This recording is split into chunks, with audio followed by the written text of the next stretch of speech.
Part 12. Second-hand divining.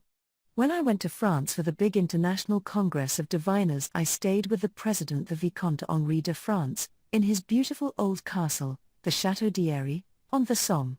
While there, the Vicomte motored me over to Ardelou to visit the Abbe Bouly, one of France's leading diviners, of whose work the Vicomte had told me many amusing and surprising tales. He was a jovial old man, quite ready to talk about his hobby in all its branches, for he divined minerals as well as water and was famous as a diagnostician of human diseases, so much so that surgeons had performed major operations on his diagnosis. I started by asking him the usual question asked by all diviners when meeting a fellow craftsman for the first time: what method do you use to find water? The Abbe considered this for a moment and then made the surprising reply, "I see it." He went on to explain that, on arrival at the locality where he was to find water, he would first look over the ground as far as his eye could see, while slowly turning himself round. "Where there are streams of underground water," he said, "I see streams of silver running on the surface. If it is a big underground stream, I see a big silver stream. If it is small, the silver stream is small. The silver stream runs fast or slow like the water underground. I then pick out the largest silver stream and work on it in the ordinary way. It is a very convenient method and saves me much time." It took me some seconds to digest this amazing statement. "But you can't do that unless your eyes are out of focus," I replied, which, he admitted, was the case, although the fact had never struck him until that moment. He went on to tell me of a curious form of divining he used, and which I can only call second-hand divining. He said in a mixture of bad English and French, of which he was very proud, that he was sent for by a mining company to work on a gold mine situated on a steep hill, where the known veins were petering out. "I arrive at the place, mademoiselle, and the weather it is very hot and I am old and very fat, as you see. So I say to the mine engineer, who is with me, 'It is you who will mount the hill and make the divining inspection, and it is I who will stay down here quietly at the bottom.' The engineer protested indignantly that he was not a diviner and knew nothing at all about it, and said he had no intention of going up the hill to do the Abbe's work for him. But the Abbe was very firm and made him stand in front of him while he rubbed his thick whalebone rod up and down his coat, so that he could thoroughly establish his rapport. 'Next, I install myself in comfort on a large rock,' he continued, 'and I point my rod at the middle of the back of the engineer and I say to him en avant, and, as he goes up the mountain, I call more to the right or now a little to the left, as my rod informs me by the way she pull in my hands, and then there it is. You are on it. Voilà, say yay.' He went on to say that when the engineer returned he had to admit that the Abbe was right when he called out at each vein known to the company, so it was logical to suppose that he was right regarding the others, which indeed turned out to be the case. As the Abbe was telling me this story, I had difficulty in concealing my incredulity and found myself making polite little sounds as one would to a person who was mentally deranged. So, when we got back into the car, I said to the Vicomte, "C'est cette une bonne blague. That is a pretty tall story." To my amazement the Vicomte was extremely annoyed, not to say angry. He defended the Abbe vehemently and assured me that above all things the Abbe was un homme sérieux and would not say anything that was not strictly true. As the word sérieux in French includes integrity and reliableness as well as being serious-minded, it was intended as a high tribute. The Vicomte finished by saying tersely, "Anyway, if he can do it, you can, mademoiselle," and would not listen when I indignantly assured him that I could certainly do nothing of the sort.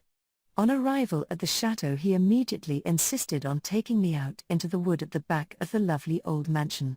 The Château d'Héry is built, as so many of the French chateaux, at the edge of a wood through which paths from the chateau radiate out, like rays from a sun. We walked to the end of one of these long paths, each armed with a pendulum. The Vicomte was a great exponent of the pendulum and used no other tool. I was instructed to take his radiation from his left hand. This is done by holding the pendulum, still, over the left hand. Soon the pendulum starts to gyrate, sometimes clockwise, sometimes the reverse. The clockwise direction is generally obtained from women, the anti-clockwise from men. I then had to rub my pendulum on the sleeve of his coat and hold it in my right hand on a short string and keep it oscillating, while I held my left arm and hand outstretched, with my first finger pointing at the middle of his back. The Vicomte then walked slowly up the path away from me, with his pendulum held in front of him to check my findings and carefully hidden from me. I remained stationary where I was at the end of the path. I watched him go with some amusement, for F was convinced that there would be no reactions and no findings to check. My surprise can be better imagined than described when my pendulum began to gather momentum and then gyrate violently, just as it did when I was approaching and crossing a stream in the ordinary way. So I called out to the Vicomte that he was crossing a stream at that moment, and he just raised his hand and called back, "Oui. Say yay," and went on. So long as I could see him, I found it worked. He must have crossed at least 4 streams between me and the chateau. The same procedure was followed the next day far out in the country on a path leading through the peaceful fields of France, then yellow with ripe wheat and with a carpet of blue cornflowers and red poppies beneath. Each time the Vicomte crossed a stream, my pendulum reacted just when his did. There could be absolutely no doubt about it. I don't know whether I was more pleased or annoyed that it worked for me so easily and accurately after what I had said about the Abbe. If anyone thinks this is nonsense, he has my entire sympathy, but I would advise him to try it out for himself before he commits himself too far. It certainly works with people who have the divining gift, which is possessed by many people without their knowing it. I learnt a great deal about the pendulum as a reliable divining tool while at the chateau. I now use a wooden ball with a hole in the middle through which a string is passed. It is 4 inches in diameter and weighs 3/4 bf an ounce, but a slightly heavier one can be used when working on a windy day. As color plays a large part in divining, it too painted black. The string of the pendulum is twisted round a little stick, so that it can be lengthened or shortened at will. The pendulum is a friendly little tool and, with practice, a diviner can make it do almost anything but talk. It is especially useful for diviners, who do not, or cannot, use maps for. With its help it is possible to make a divining survey while standing still a mile away. So, if any such diviners are reading this book, I suggest that they accompany me on an imaginary water divining expedition and get acquainted with of the things it can do and how it is used. Imagine that it is a calm, fine day and that I have been sent for by a big landowner to find water on his estate. I shall get out of the car and, without moving from the spot on which I am standing, I shall expect my pendulum to tell me 7 things.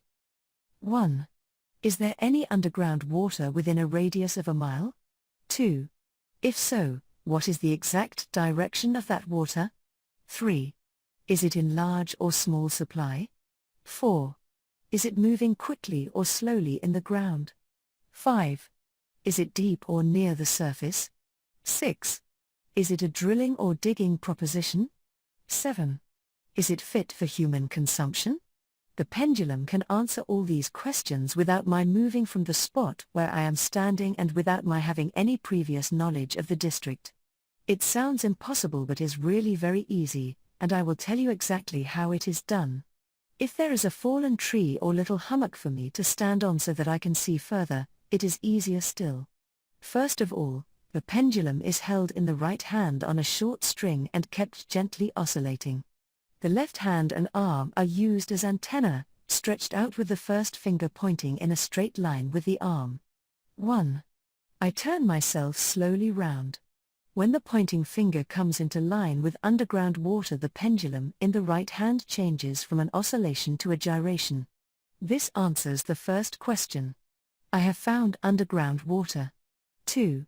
The exact direction of the water is taken by means of a compass, when once the spot has been found. 3. If the supply is big, the gyration of the pendulum will be strong, so strong that sometimes the string will break and the pendulum will fly off for a considerable distance. If the supply is small, the gyration of the pendulum will be feeble. 4. If the water is moving slowly in the ground, the pendulum gyrates slowly. If quickly, the gyration will be rapid. Quickly is used in a comparative sense, as water seldom travels very quickly in the ground, except through caves or caverns. 5. To tell the depth, The pendulum should be held high over the head and slowly lowered. The lower it goes before it gyrates, the deeper the water. But it must be remembered that this is only a preliminary and rough estimate of depth. Still, to get any idea of depth at a mile's distance and in entirely unknown territory is valuable knowledge. It must also not be forgotten that the left hand with the pointing finger, the antenna, must always be in contact with the emanations coming from the underground water during all these operations. 6. This is answered by deduction. If the water is deep, it will be necessary to drill, but if shallow, it is better to dig a well. 7. To ascertain whether the water is fit for human consumption, I prefer to use no tools. I stretch out both hands, pointing to the spot where I have found the underground water, and gently wave them up and down. As soon as I have made my contact, which I can tell by the pull on my arms and hands, if the water is good, my right hand will be drawn down towards the earth and my left thrown up. If bad, it will be my left hand that is drawn down and my right that is thrown up. Which, I am sure everyone will agree, is all very easy. Once when I was doing this in England before a large audience and had ended by pointing out how easy it all was, a charming old gentleman said that he quite agreed that it was all very easy and he only saw one slight difficulty, and that was being able to do it. Many diviners test water by using colors. They twist a bit of purple ribbon or silk round the fork of their rod or the stick holding the pendulum.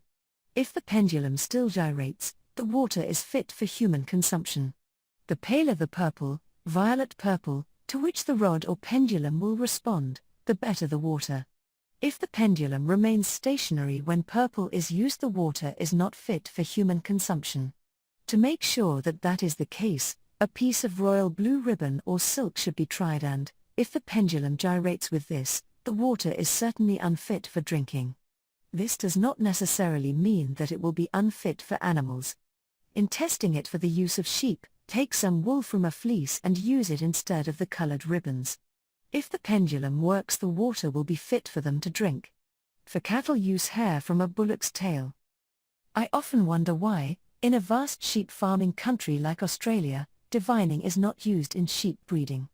The diviner should be given a piece of the fleece from a prize ram to be held in the same hand as the pendulum, which he will try over each ewe in turn. In some cases the pendulum would gyrate well, in others it would remain motionless. The ewes over which the pendulum gyrated well should be mated to that particular ram. The others should be tried with the fleece of another ram, until their correct mate was found. As competition in Australia for breeding the finest merino sheep is so keen, this would be worth a thorough trial and might produce excellent results and some valuable progeny. At the big Royal Show in Sydney in 1955, probably the most important sheep show in the world, a stud merino ram was sold at auction for 6,000 guineas. This magnificent animal is named Charles Quintus to commemorate the fact that the stud from which it was bred has topped the Sydney wool sales 5 years in succession. This price is a world record. As the number of sheep in Australia in 1957 reached the fantastic figure of 151 million, it is not surprising that the slogan of this country is "Australia rides on the sheep's back." End of Part 12.